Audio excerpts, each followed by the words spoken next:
In Texas, the major source of energy is natural gas, followed by coal, gasoline, and several sources of renewable energy, including wind power. In last week's case, the bitter cold mixed with freezing precipitation combined to freeze the natural gas lines and wind turbines. By the middle of the week, 46,000 megawatts of energy were unusable, over half of which came from natural gas, coal, and nuclear plants, which account for the leading sources of energy for Texas. So what happened? Why did so many energy resources fail?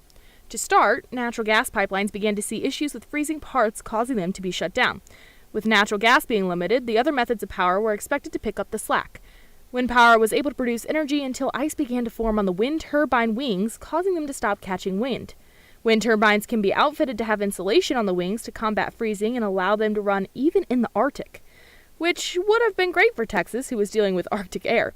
The problem is that many of these ways to combat winter weather's effects on energy resources is that they were not implemented, as Texas normally doesn't see harsh winter conditions like this. All forms of energy, renewable and non-renewable, have pitfalls that make them susceptible to different weather conditions. In this case, it was the perfect storm that caused such widespread power issues across the board. Reporting for the Storm Track Insider, I'm forecaster Maddie Est.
And coming up in tonight's Storm Track Insider at 6, I'm breaking down just what happened with Texas's power grid.